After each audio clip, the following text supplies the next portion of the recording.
আজকে ভারতীয় জনতা পার্টির কাছে এটা আনন্দের দিন, কারণ ভারতীয় জনতা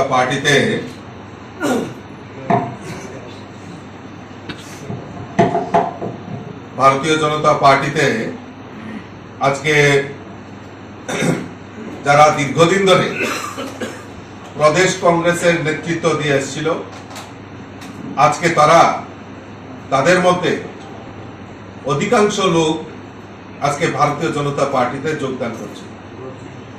তাদের মধ্যে অন্যতম আমাদের অ্যাডভোকেট জয়দুল হোসেন, যিনি এক্স চেয়ারম্যান ত্রিপুরা প্রদেশ কংগ্রেস মাইনরিটি ডিপার্টমেন্টের, উনি আজকে আমাদের পার্টিতে যোগদান করছেন। Mister Ratan Das, member AICC, উনিও আজকে আমাদের ভারতীয় জনতা পার্টিতে যোগদান করছেন।